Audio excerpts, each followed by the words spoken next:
but we haven't seen those starters fail yet, which makes it a interesting bridge to cross, right? Because that's what you typically try it. It doesn't work. Tyler Duffy, Lee Varland, like there's a long track record. Cole Sands of those types of players. You want to let them fail for the most part, unless you just have zero confidence in them starting. And so I guess I wonder, which ones of those guys are we saying? Yeah, they're failed starters. Like Festa for me is not necessarily a failed starter. No way. No, but makes sense as a relief. I think we're seeing some of that already at the end of the year in AAA. Marco Raya and Corey Lewis are the first two names that come to mind where they failed at AAA and they're already converting them into relievers, even though they were top pitching prospects. As starters in the lower levels, I think they're kind of moving it along there. And that's why, we're not really considering Festa, or at least I'm not, Festa, Matthews, Woods Richardson in this sort of conversation. I 100% agree with that. I think Festa has so we take away the injury stuff from the end of the season because that obviously clouds everything. But Festa's stuff-wise, Festa's stuff is so much better than Raya and Corey Lewis's stuff that you can't give up on him as an option to be a starter before we've even really seen him deploy a fourth pitch in a starting role. Raya and Lewis have been, I think at best, you could say uneven. And, Raya, you would know better, Theo, but Raya had starts last year at AAA where he was super dominant and starts where he couldn't throw strikes at all. Lewis was just straight up bad, I think it's fair to say, and adjusted to more of a knuckleball heavy mix in Arsenal. Those guys, I feel like, are 100% agree with you. Like the first two names who you might say, yep, you're up in a relief role in the majors if you're getting there at all. Yeah. And that's fine.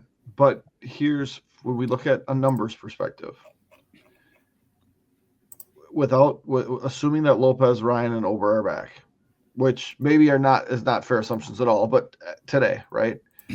That means that two of Zebby, which I think is a guarantee, which means one of Taj Bradley, which is probably close to a guarantee, which means that Sim, Mick Abel, which he could be a minor league guy, but we're talking Sim, we're talking Festa, two guys that have done it.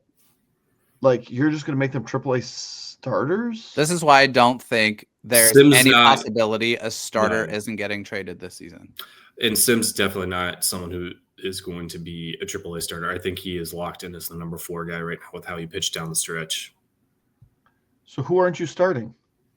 Matthews and Abel, at least on my depth chart now. You're not starting Zebby Matthews. No, not right now. Jeremy, is that right? Oh, well, I'm not irate. I just think you're wrong. I mean, if we're just again, we're operating under the assumption we got Pablo Lopez and Joe Ryan still here. That's true, I have it. 100%. I have Pablo, Joe Ryan, Ober, Woods Richardson, Taj Bradley.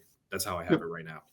And I think the reality is there's 2 other guys, for sure, potentially 3 other guys that you just say they got to be starters. And the Twins did this with Bailey Ober, right? Like, there's no way he starts at AAA, and then he does.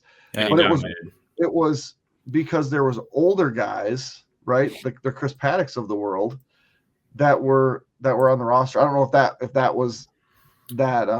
Tyler Mahle was pitching, and then he got hurt, and that's what forced them to get Ober up. Then he pitched so well in the majors that he just never got sent back down. And a trade makes perfect sense. But I do think that, you mentioned Marco Raya, great. I would have had him at maybe 11 on the pitching. Starting pitching depth chart.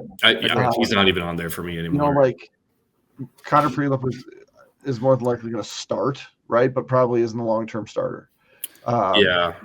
Rojas is further away, but long-term, I think Morris and Rojas at least get more opportunities as starters, whereas Klein and Prelip are more likely to be on the fast track to be in the bullpen long-term. And I think Festa long-term is a bullpen guy. Oh, for sure, especially after getting thoracic outlet syndrome. If you want to keep that career going as long as possible, don't overwork him as a starter. And he had never had the surgery though, did he? No, he got Botox injections, I want to say, in like his neck or shoulder area in his throwing arm. Well, that's the rib that you remove when you have this. It's this top rib right up here. Did you know that? That's where it is. He It's didn't like get a rib removed. It was just injections. So when you say rib, you don't mean rib though, because that's not the name of what that is, right? Yeah, it's Like your the top rib. clavicle. It's behind that.